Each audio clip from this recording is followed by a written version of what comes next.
Hi, how are you all today. तो आज का लेक्चर हम स्टार्ट करते हैं। आई होप लास्ट वाले लेक्चर में किसी को कोई प्रॉब्लम नहीं होगी। अगर होती है तो please put a comment. It's the same thing I always say, but obviously अगर कोई प्रॉब्लम आती है तो you can straight away mail me, you can straight away put a comment, या फिर डायरेक्टली आप बात कर सकते हैं।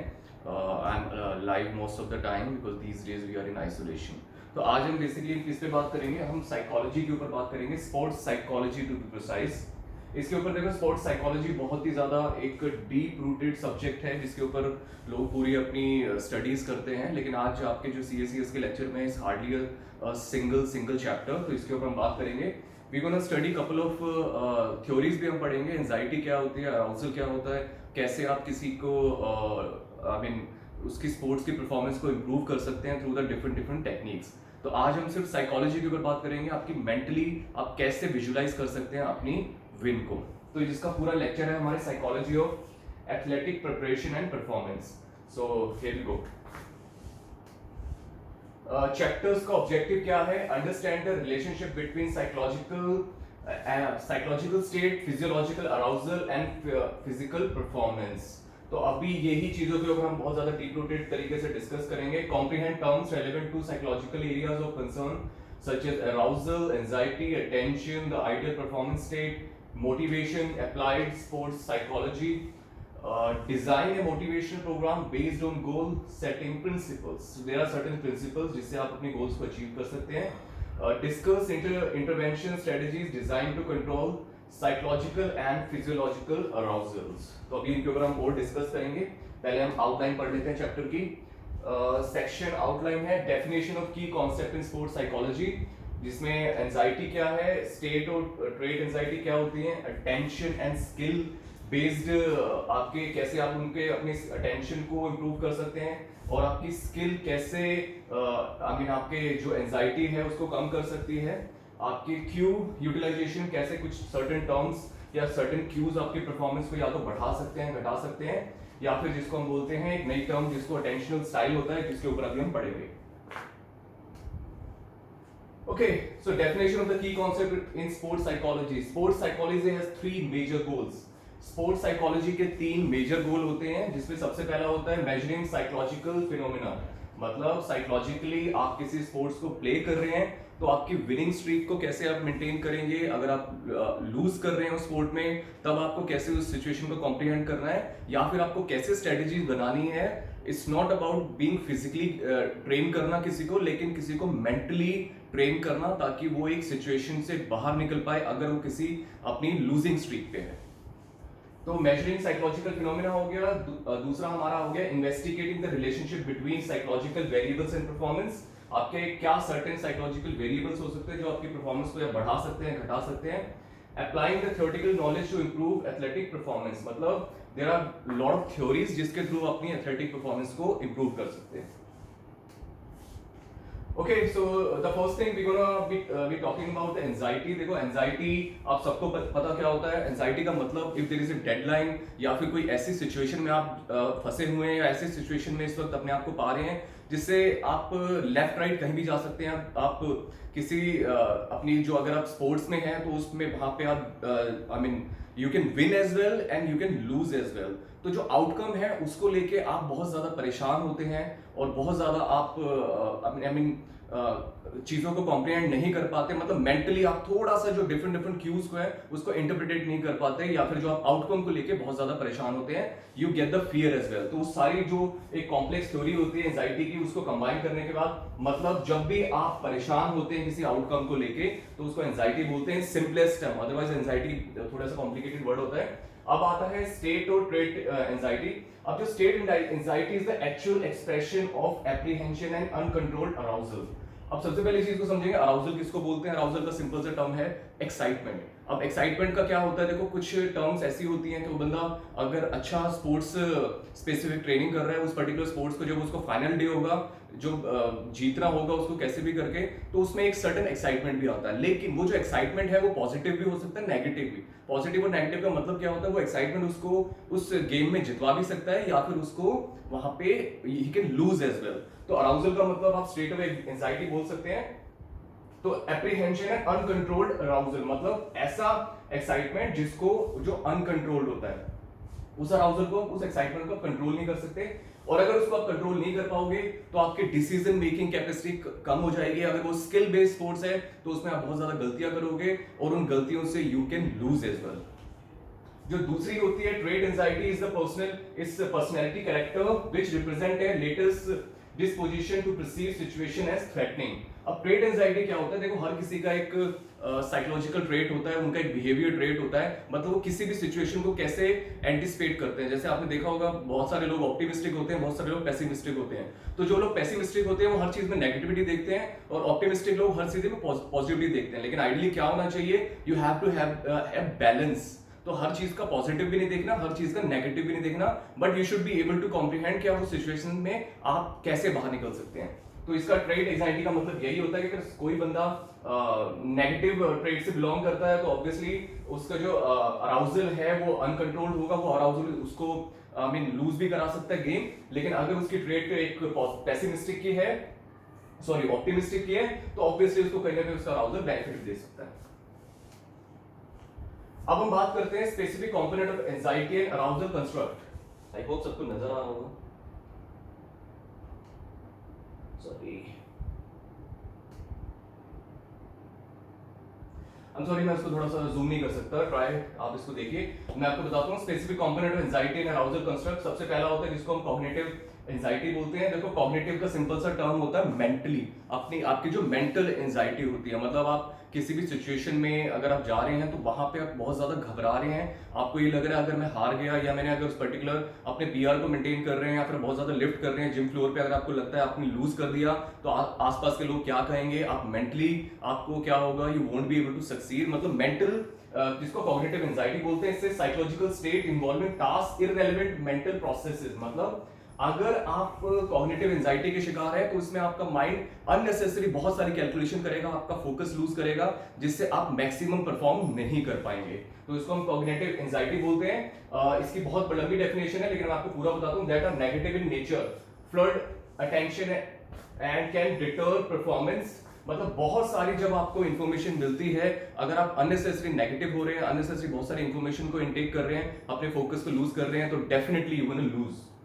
अब हम दूसरे पे चलते हैं जिसको बोलते हैं सोमैटिक एंजाइटी। देखो somatic anxiety is basically related to your physical, आपका फिजियोलॉजिकली आपकी बॉडी में क्या क्या चेंजेस आते हैं। क्योंकि अगर कॉग्निटिव एंजाइटी है तो ऑब्वियसली मेंटली आप प्रोसेस नहीं कर पाएंगे इन्फॉर्मेशन को, आप अपने फोकस को लूज कर जाएंगे। लेकिन जो सोमैटिक एंजाइटी होते हैं इससे रिलेटिवली अनकंट्रोल फिजियोलॉजिकल अराउजल, मतलब आपकी अनकंट्रोल्ड आपकी यू विल स्टार्ट स्वेटिंग, आपका हार्ट रेट बढ़ जाएगा, आपकी जो फोकस थोड़ा सा लूज हो जाएगा फिजिकली, आपकी मसल्स टेंस हो जाएंगी, तो उसको हम फिजिकल एंजाइटी बोलते हैं। तो इसका दूसरा नाम क्या होता है आपका सोमैटिक एंजाइटी।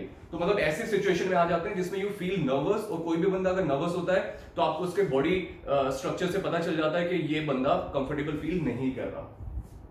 तो which is influenced by the cognitive anxiety shows an inverted U relationship, जिसके ऊपर हम बात करेंगे। इससे inverted U relationship एक थ्योरी होती है to sports performance unless accompanied by significant cognitive anxiety which causes a sharp decline in performance। मतलब अगर ये दोनों एक साथ कंबाइन हो जाए, जो मोस्टली कंबाइन रहती है, तो आपकी there is a sharp decline in performance। Okay अब नेक्स्ट पे चलते हैं जिसको हम साइकिक अराउजल बोलते हैं। इससे continuum of psychological intensity that is not manifested as apprehension and uncertainty, but rather it's a sense of activation and focus. It is usually positively related to sports performance unless complex decision making tasks are involved that requires lower level of psychological arousal। देखो arousal जरूरी नहीं है कि जो excitement है वो हमेशा बुरा होता है, वो एक्साइटमेंट आपका अच्छा भी हो सकता है, वो एक्साइटमेंट आपको किसी भी तरीके से अच्छा परफॉर्म भी करा सकता है, it can make you win as well. लेकिन उसमें प्रॉब्लम कहाँ आती है, दो तरीके के स्पोर्ट्स होते हैं। एक ऐसा स्पोर्ट होता है जिसमें बहुत ज्यादा स्किल इन्वॉल्व नहीं होती, और एक ऐसा स्पोर्ट होता है जिसमें बहुत सारी स्किल इन्वॉल्व होती है। तो ऐसा पर्टिकुलर टास्क अगर आप कर रहे हैं जिसमें बहुत ज्यादा स्किल आपको नहीं चाहिए, बहुत सारे आपकी डिफरेंट टास्क को आपको नहीं, डिफरेंट टास्क का मतलब बहुत कॉम्प्लिकेटेड मूवमेंट्स आपको नहीं करनी, तो उसमें जो अराउजल है it can make you win as well. लेकिन जहां पे आपकी स्किल बेस्ड स्पोर्ट्स आता है, जहां पे इमेजिन आप फुटबॉल खेल रहे हैं, आप बास्केटबॉल खेल रहे हैं, जिसमें आपको बहुत सारी इंफॉर्मेशन आपको मिलेगी, उनको आपको रियल टाइम में कैलकुलेट करना पड़ेगा आपके ब्रेन को, तो वहां पे जहां पे स्किल बेस्ड आता है, तो वहां पे आपका जो अराउजल है जिसको साइकिलिंग अराउजल बोलते हैं, वो आपको गेम को लूज भी करा सकता है। अब एक और लास्ट होता है जिसको हम बोलते हैं आपका physiological arousal. psychological neural intensity dimension of physical arousal, extreme level and aid activities requiring heightened energy metabolism, especially those relying primarily on the ATP creatine phosphate and glycolytic pathways. Carefully regulated arousal facilitates endurance and predominantly aerobic activity. अब थोड़ा सा technical है, इसको आप छोड़ो, मैं आपको बताता हूँ. बेसिकली अगर आपका फिजियोलॉजिकल अराउजल की बात करते हैं, तो अगर फिजियोलॉजिकल अराउजल आपको फिजियोलॉजिकली आपको एक्टिव आप फील कर रहे हैं, तो आपकी बॉडी का एंडोक्राइन सिस्टम किक इन करता है, आपके एड्रीनल ग्लैंड, आपके हार्मोन्स, कैटेकोलामाइन, आपके जो हार्मोन्स रिलीज होते हैं, और आपकी बॉडी में बहुत सारे, आपका हार्ट रेट अप हो जाएगा, तो बहुत सारे फंक्शन होने लगते हैं. तो अगर आपकी बॉडी एलिवेटेड है, आपकी बॉडी नॉर्मली बहुत ज्यादा अलर्ट पोजीशन में, और आपके जो भी हार्मोन्स रिलीज हो रहे हैं, अगर आप कोई पर्टिकुलर स्पोर्ट्स खेल रहे हैं, तो वहां पे बॉडी ऑलरेडी एक सर्टेन लेवल की एक्साइटमेंट पे जा चुकी है, सर्टेन लेवल के आपकी बॉडी के मसल्स काम करना शुरू कर चुके हैं आपकी बॉडी को लेके. तो वहां पे there might be a problem कि अगर आप किसी एरोबिक एक्टिविटी को कर रहे हैं, अगर आपकी एंड्योरेंस बेस्ड स्पोर्ट है, लेकिन अगर आपका एनारोबिकली कर रहे हैं, कोई लिफ्टिंग है, कोई ऐसा है, तो वहां पे it can help you in winning as well. Okay, so sorry.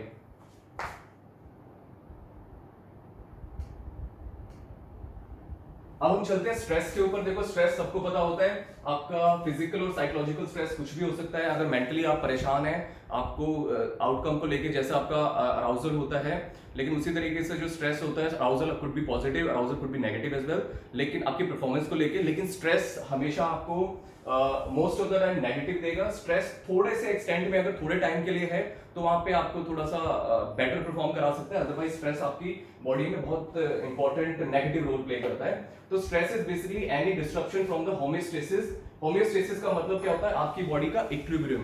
आप इमेजिन करो, जब सुबह सो के उठते हैं और आप बिल्कुल रिलैक्स्ड हैं, संडे मॉर्निंग है, तो उस टाइम पे जो आपकी बॉडी की इस वक्त बॉडी की जो सिचुएशन होती है, हर चीज बहुत ज्यादा शांत होती है, हार्ट रेट शांत है, आपकी रेस्पिरेशन बिल्कुल काम है. जिस टाइम पे जो सिचुएशन होती है, that is called homeostasis, body का इक्विलिब्रियम, इंटरनल इक्विलिब्रियम. तो any disruption from the homeostasis or mental and physical calm can be a negative distress or a positive state. Positive state भी हो सकती है, पॉजिटिव स्ट्रेस भी होता है, negative भी होता है, लेकिन प्राइमरली अगर हम स्ट्रेस की बात करते हैं, take it as a negative as well. Negative ही ज्यादा करेगा, क्योंकि आज की सिचुएशन में हम बहुत ज्यादा पॉजिटिव स्ट्रेस की बात नहीं कर सकते. जो सेकंड टर्म है, इसको बोलते हैं स्ट्रेसर. स्ट्रेसर का मतलब क्या होता है? एनी एनवायरमेंट और cognitive event that participate stress. मतलब कोई भी ऐसा इवेंट या कोई भी ऐसी सिचुएशन जो आपके स्ट्रेस को बढ़ाती है. एग्जाम आने वाले हैं, तो एग्जाम आपके लिए स्ट्रेस है. तैयारी नहीं है तो एग्जाम स्ट्रेस है, लेकिन आपने तैयारी अच्छी कर रखी है, आपके पास टाइम है, उस टाइम पे एग्जाम आपके लिए स्ट्रेस नहीं होगा. सो डिपेंड्स होना आपका स्ट्रेसर कि आपकी बॉडी उस पर्टिकुलर सिचुएशन को कैसे एनालाइज करती है. ओके, तो अभी हम बात करेंगे जिसको हम बोलते हैं attention and skill. Attention is defined as the processing of both environmental and internal cues that comes to awareness. तो attention का मतलब क्या होता है? जब आप समझो एक रूम में बहुत सारे लोग हैं और वहीं पे आपका कोई फैमिली मेंबर आ जाए, या फिर अगर आप स्कूल में पीटी करते हैं, कॉलेज में करते हैं, या कोई भी आप ऐसी जॉब में आपके बॉस आ जाएं, तो आप हमेशा एकदम अटेंशन पोजीशन में आ जाते हैं. इसका मतलब क्या है? You start focusing. उसका मतलब क्या हो रहा है? आप बहुत सारी इंफॉर्मेशन को इंटरप्रेटेट कर रहे हैं, और उसके मतलब कैसे उस सिचुएशन पे एक्ट कर रहे हैं, मतलब बहुत सारी इंफॉर्मेशन को आप एनालाइज कर रहे हैं, and you are paying attention, you are paying focus to that particular situation. दूसरा होता है ability to focus attention on task relevant cues and to control distraction is a skill that can be learn. मतलब क्या होता है? बहुत देखो, हम अगर हम ह्यूमन हैं, तो अगर हम कहीं भी खड़े हैं, हम कुछ भी कर रहे हैं, तो हमें अननेसेसरी बहुत सारी इंफॉर्मेशन मिलती है. और पर डे जितनी इंफॉर्मेशन, अगर सारी इंफॉर्मेशन का हमारा ब्रेन एनालाइज करने लगे, तो आई थिंक हम ज्यादा लंबे टाइम तक हम चीजों को याद ही नहीं रख पाएंगे. तो हमारा ब्रेन क्या करता है? जो बिल्कुल एब्सोल्यूट इंपॉर्टेंट इंफॉर्मेशन है, सिर्फ उसको एनालाइज करता है, जो अननेसेसरी इंफॉर्मेशन को बिल्कुल लूज आउट कर देता है. इमेजिन करो, एक दिन पहले की बात है, एक दिन का आपने क्या 24 आवर्स आपने काम किया, सोए या कुछ भी, कल के 24 आवर्स में से आपको कितनी चीजें याद होंगी? Hardly you will be able to remember 1 या 2 घंटे को. तो ऐसा अगर बॉडी पूरे 24 आवर्स को एक एक चीज को अगर याद रखेगी, तो बॉडी वर्क नहीं कर पाएगी. तो हमारा ब्रेन क्या करता है? बहुत सारी अननेसेसरी इंफॉर्मेशन को कैंसिल आउट कर देता है, और ब्रेन सिर्फ और सिर्फ पर्टिकुलर टास्क पे फोकस करता है, अगर हम अपने आप को इतना फोकस बना दें, अपने आप को इस तरीके से ट्रेन कर दें. तो की पॉइंट इसका क्या है, selective attention is commonly referred to by athletes as their level of focus. मतलब सेलेक्टिव अटेंशन का मतलब क्या होता है, इसे level of focus and refers to the suppression of the task irrelevant stimulus and thoughts. इसका मतलब क्या है, अगर आप समझो एक 1 RM मैक्स करना जा रहे हैं, आप स्टेज पे खड़े हैं, आप 250 kg की डेडलिफ्ट करने वाले हैं, और उस टाइम पे आपकी बॉडी, आपके ब्रेन में अननेसेसरी इंफॉर्मेशन आ जाए, आपने गाड़ी कहीं पार्क की है, आपको लग रहा है कि कोई पुलिसमैन उस पर कोई टिकट ना दे दे, चालान ना कट जाए, या फिर आपको लगे यार आज मेरी अपनी गर्लफ्रेंड से, अपनी वाइफ से या अपने ब्रदर से लड़ाई हुई है, पेरेंट्स से लड़ाई हुई है, वहां पे जाके और कॉम्प्लिकेशन, मतलब अननेसेसरी इंफॉर्मेशन अगर आपके माइंड में आएंगी तो you gonna lose the focus. तो उस टाइम पे क्या होता है, you should be able to learn the skill कि जब आप जो टास्क को परफॉर्म कर रहे हैं, आप अपने पूरे ब्रेन का पूरा फोकस उसी टास्क पे रखें और अननेसेसरी इंफॉर्मेशन को अपने माइंड में ना आने दें। इसका वो सिंपल सा एग्जांपल देता हूं, अगर आप कोई टास्क परफॉर्म कर रहे हैं और आप इमेजिन करिए आपके कुछ फ्रेंड्स खड़े हुए हैं एंड दे स्टार्ट हुटिंग, कुछ कमेंट पास करें या कुछ भी करें, तो आपका क्या होगा, आपके अटेंशन और आपका फोकस डाइवर्ट हो जाएगा और आप उतनी मैक्सिमम एफर्ट आप नहीं डाल पाएंगे उस लिफ्ट के ऊपर। तो इसका मतलब क्या है, इस स्किल जो हर किसी को मास्टर करनी चाहिए, स्पेसिफिकली एथलीट्स को। ओके, सो अब टर्म आता है जिसको क्यू यूटिलाइजेशन बोलते हैं। क्यू मतलब there are certain stimulus, certain information जो इंटरनल भी हो सकती है, एक्सटर्नल भी हो सकती है, जो आपकी बॉडी इंटरप्रेट करती है और उसके अगेंस्ट एक्ट करती है, उसको क्यूज बोलते हैं। At low level of arousal, both relevant and irrelevant cues can come to the athlete's awareness. The athlete may not concentrate well as these under aroused level. मतलब अब हम दोबारा से arousal पे जाएंगे, excitement पे जाएंगे। अगर आपका excitement कम है, मतलब जब आप बहुत ज्यादा अराउज नहीं है, तो उस टाइम पे बहुत सारी अननेसेसरी इंफॉर्मेशन आपको मिलती रहेगी। क्राउड में कोई चिल्ला रहा है तो आपको आवाज आएगी, there is some beautiful girl standing, आपको उसको देखोगे, या फिर आपका कोच खड़ा है, कोच आपको गाली दे रहा है, आप उसकी सुनोगे। मतलब अगर आप बहुत ज्यादा एक्साइटेड नहीं हो अपने उस पर्टिकुलर टास्क को लेके, तो आपकी बॉडी में जो कितने क्यूज मिलेंगे, आप उसको आपकी बॉडी एब्जॉर्ब करती जाएगी, जो आपकी परफॉर्मेंस के लिए अच्छा नहीं है। लेकिन जैसे जैसे आपका अराउजल बढ़ेगा, एक्साइटमेंट बढ़ेगा, increases to a moderate level, the athlete experiences more focus because of the execution of the task, exclusion of the task irrelevant cues। मतलब जब आप जैसे आपका एक्साइटमेंट बढ़ेगा, आपको दिखेगा आई हैव टू लिफ्ट, अब टाइम पास आ रहा है, मुझे लिफ्ट करना है, तो उस टाइम पे अननेसेसरी क्यूज को आप कैंसिल आउट करना शुरू कर दोगे। तो इसी को हम फोकस बोलते हैं। जैसे आपका अराउजल बढ़ेगा, आप अननेसेसरी जो इररिलेवेंट है उस टास्क को लेके, तो आप उसको कैंसिल आउट करोगे। At too high levels of arousal, the athletes may not notice task relevant cues। अब ये क्या होता है, अगर आप बहुत ही ज्यादा एक्साइटेड हो जाओ, मतलब आपने जब बिल्कुल कम एक्साइटेड थे तब अननेसेसरी क्यूज आपको मिल रहे थे, अननेसेसरी इंफॉर्मेशन को इंटरप्रेट कर रहे थे। आप जो आपको थोड़ा सा बड़ा जब मीडियम अराउजल पे आए, तो आपने अपना फोकस किया टास्क पे। लेकिन कुछ एथलीट्स जो बहुत ज्यादा एक्साइटेड हो जाते हैं उस पर्टिकुलर टास्क को लेके या उस पर्टिकुलर उसको लेके, तो बहुत सारी नेसेसरी क्यूज को भी भूल जाते हैं। जिसका इमेजिन क्या होता है, अगर आपने बहुत सारी स्प्रिंट देखी होंगी, बहुत सारी ओलंपिक लिफ्ट देखी होंगी, या बहुत सारे आपने कॉन्टेस्ट देखे होंगे जिसमें कुछ एथलीट्स गन चलने से पहले ही भाग जाते हैं। कुछ एथलीट्स जब तक उनको क्यू नहीं मिलता उससे पहले ही एक्ट कर जाते हैं, जिससे वो डिस्क्वालीफाई हो जाते हैं। और कुछ एथलीट्स क्या होता है, अगर समझो लिफ्ट उठा कोई अपनी आई मीन एक डेडलिफ्ट कर रहे हैं या स्नैच कर रहे हैं, क्लीन एंड जर्क कर रहे हैं, तो उसमें वो अननेसेसरी एक्साइटमेंट के चक्कर में उनका जो लिफ्ट है वो कहीं ना कहीं खराब हो जाती है, उनकी कोई इंजरी हो जाती है, कोई और प्रॉब्लम उनको आ जाती है।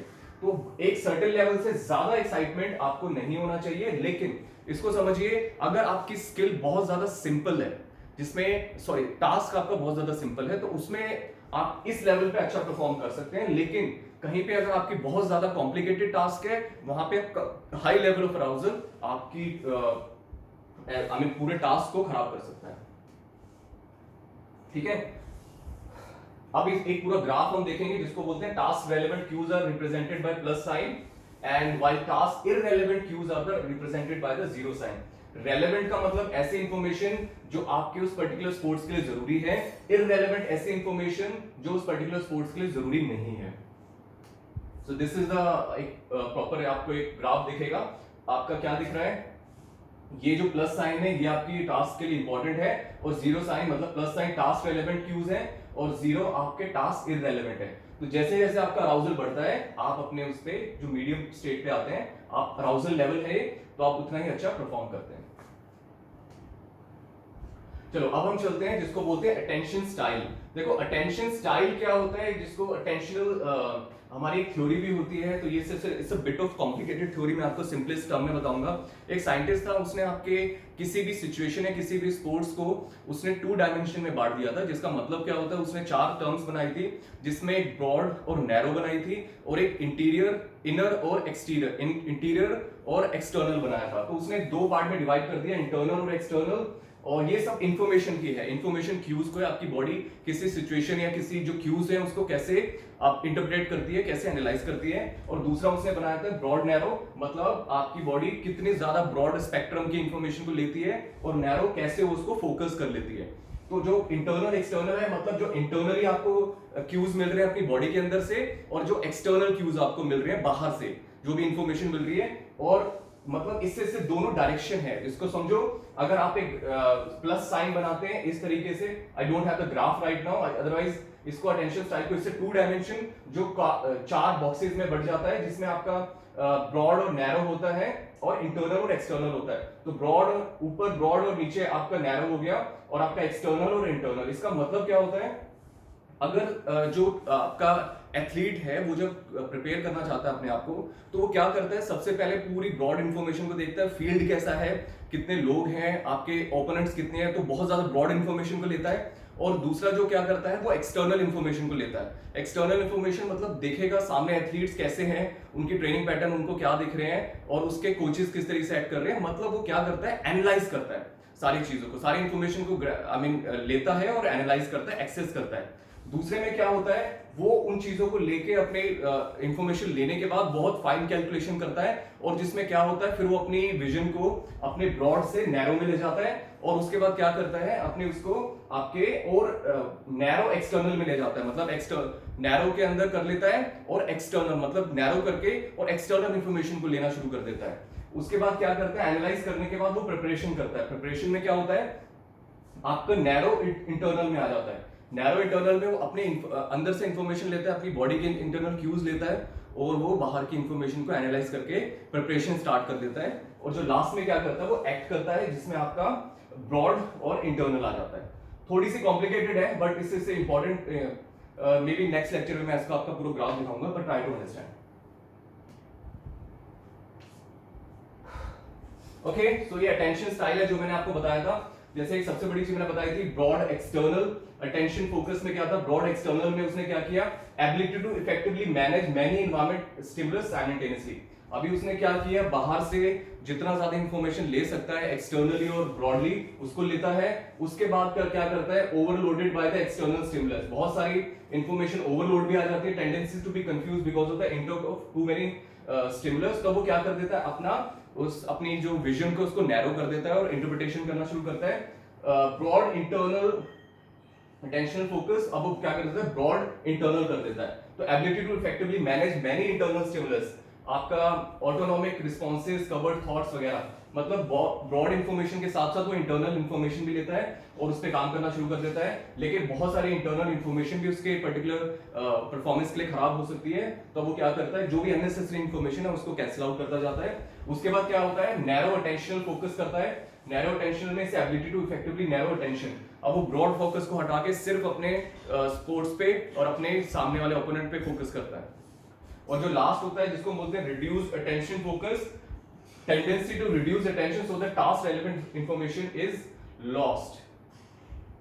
अभी क्या होता है, अगर वो बहुत ज्यादा रिड्यूस अटेंशन फोकस में आ जाता है, बहुत ज्यादा अननेसेसरी वो ऐसे उस पे काम करना शुरू कर देता है। अगर बहुत ज्यादा माइन्यूटली, अगर समझो एक गोलकीपर है, वो सिर्फ अगर बॉल पे ही ध्यान रखेगा, और उसके साथ अगर बॉल के साथ थोड़ा भी उसका ध्यान इधर उधर हुआ, कौन सा पर्टिकुलर प्लेयर आके उस बॉल को किस डायरेक्शन में किक कर रहा है, तो उसको कहीं ना कहीं अपने जो फोकस है बॉल के साथ साथ जो उस बॉल के बिल्कुल क्लोज जो एथलीट है, जो प्लेयर है, उस पर भी ध्यान रखना पड़ेगा, ताकि वो उसकी मूवमेंट को एनालाइज कर पाए और बॉल किस डायरेक्शन में वो किक कर सकता है। तो इसलिए क्या होता है, वहां पे वो इंफॉर्मेशन उसको कहीं ना कहीं अपने फोकस को बेस्ड ऑन स्पोर्ट्स थोड़ा सा अलग अलग रास्ते डालना पड़ता है। तो अब आता है how the mind affects the athletes physical performance. अब क्या करता है, माइंड कैसे आपकी फिजिकल परफॉर्मेंस को हैम्पर करता है। तो there are direct physical links between the mind and the body. देखो डायरेक्ट फिजिकल लिंक होते हैं। अगर आप मेंटली अपने आप स्ट्रांग नहीं है, मेंटली आप प्रिपेयर्ड नहीं है, तो अपने फिजिकली मैक्सिमम परफॉर्मेंस नहीं दे पाएंगे। Tangible physical processes occur in the brain and body as a result of the athlete's thought process. मतलब अगर आप समझो, आप कितनी भी आपने 2 या 3 साल प्रिपरेशन करी है किसी भी पर्टिकुलर टास्क के लिए, इमेजिन बॉडी बिल्डिंग के लिए करी है, लेकिन बॉडी बिल्डिंग में स्टेज पे चढ़ने से पहले ही आपको ये फील हो कि यू माइट लूज। क्यों? कि आपने अब देखा एक बंदा ऐसा जा रहा है जो आपको विजुअली देखने में आपसे बॉडी बेटर है जिसकी, तो कहीं ना कहीं मेंटली अपने आप को डिफीटेड फील करेंगे। और हो सकता है आप जीत रहे हो, लेकिन उस पर्टिकुलर नेगेटिव थॉट से आप अपने स्टेज पे अच्छा परफॉर्म नहीं कर पाएंगे and you might lose as well. तो जो आपका मेंटली बहुत सारी चीजें डिसाइड होती हैं स्पोर्ट्स साइकोलॉजी में। These changes influence neuromuscular activation, coordination, autonomous arousal, metabolism, which can further cause changes in motor performance। मतलब अब आप समझो, आप स्पोर्ट्स में स्टेज पे बॉडी बिल्डर नहीं हो, आप बास्केटबॉल प्लेयर हो, तो उस टाइम पे अगर आपको लगे कोई भी ऐसी इन्फॉर्मेशन मिलती है, आपको लगे आपकी गर्लफ्रेंड आपसे नाराज हो गई है, या आपकी फैमिली में आपके पेट की डेथ हो गई है, कुछ भी नेगेटिव इन्फॉर्मेशन मिलती है, तो आप कितने भी स्किल बेस्ड हो, आप कहीं ना कहीं आपकी बॉडी में ये चेंजेस आ जाएंगे जिससे आप परफॉर्म अच्छे ढंग से नहीं कर पाएंगे।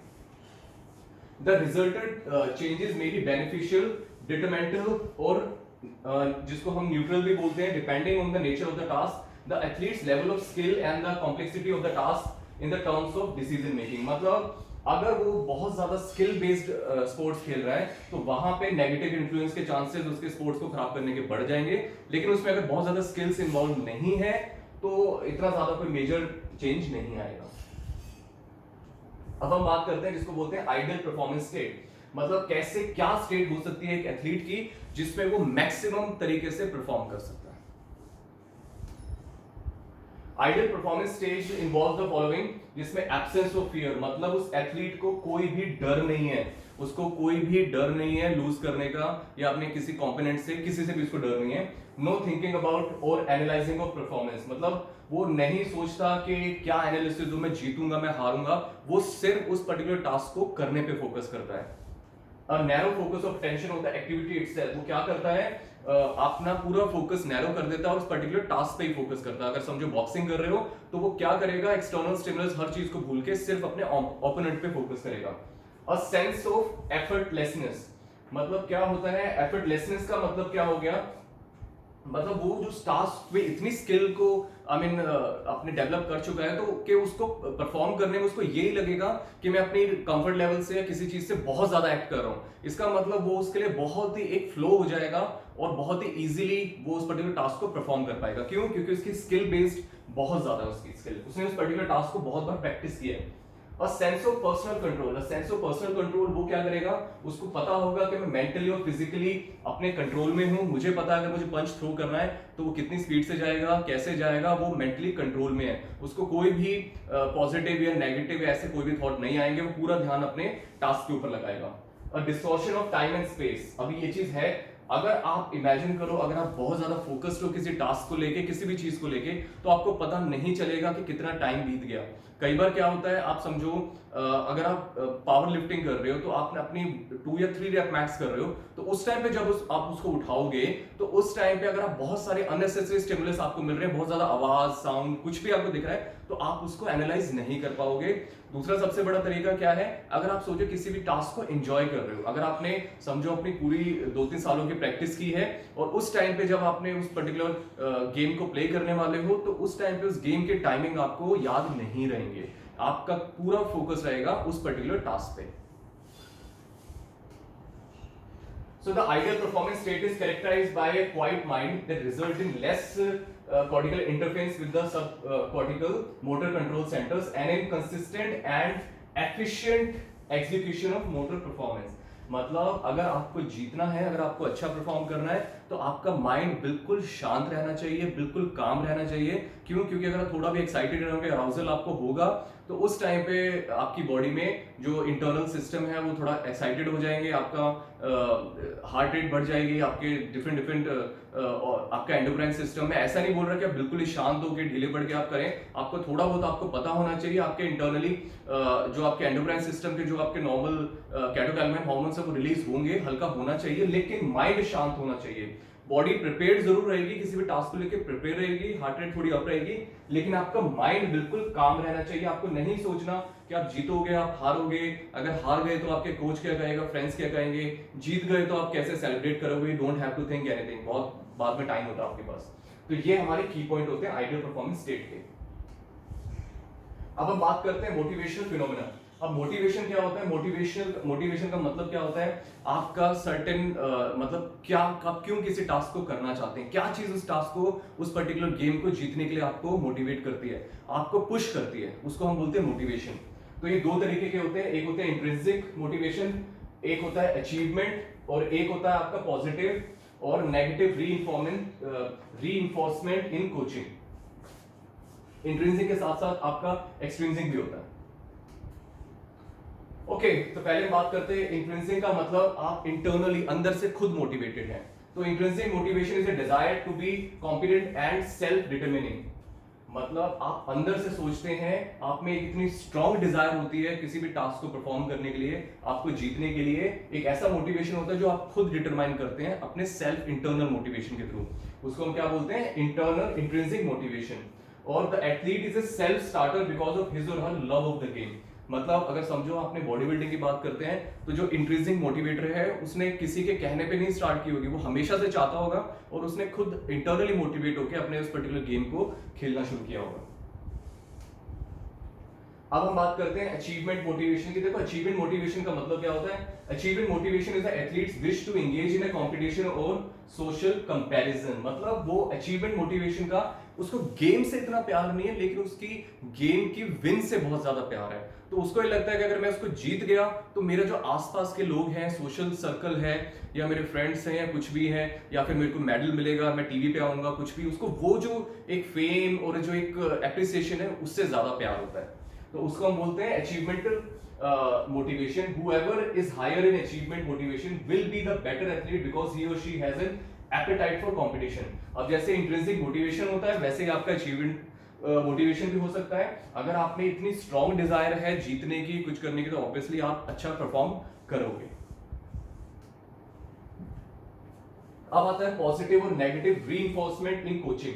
आपका कोच जो होता है उसको ये टेक्निक्स पता होती हैं। You being the strength and conditioning coach, ये आपको भी पता होनी चाहिए। इस पे हम बात करते हैं। Positive reinforcement is the act of increasing the probability of occurrence of a given behaviour by following it with the presenting an action, object or event such as praise or decals on the helmet or prizes and awards। मतलब क्या होता है? समझो आप एक coach हैं, आपकी team ने बहुत अच्छा परफॉर्म किया और उस टीम ने परफॉर्म करके उस पर्टिकुलर गेम को जीत लिया, तो उसमें क्या होगा? पॉजिटिव रीइंफोर्समेंट में क्या होगा? आप चाहोगे वो जो विन है वो बार बार जीते आपकी टीम, तो टीम को आप किसी भी तरीके से पॉजिटिवली अप्रिशिएट करोगे। उसको कोई गिफ्ट दे दिया, या उनको कहीं ना कहीं किसी भी तरीके से अप्रेजल दे दिया, कुछ भी ऐसा दे दिया, उसको हम बोलते हैं, ताकि वो जो विन है, आपकी जो टीम है, वो कहीं ना कहीं आपकी अचीवमेंट मोटिवेशन से अचीवमेंट मोटिवेशन उनमें आ जाए, उनको लगे हम दोबारा जीतेंगे तो हमारा कोच या हमें ऐसा कोई गिफ्ट मिलेगा। तभी बहुत सारे गेम्स में विनिंग मनी, बहुत ज्यादा पैसा दिया जाता है, बहुत ज्यादा बड़ी बड़ी ट्रॉफीज दी जाती हैं, ताकि उनको एक अचीवमेंटल मोटिवेशन मिले।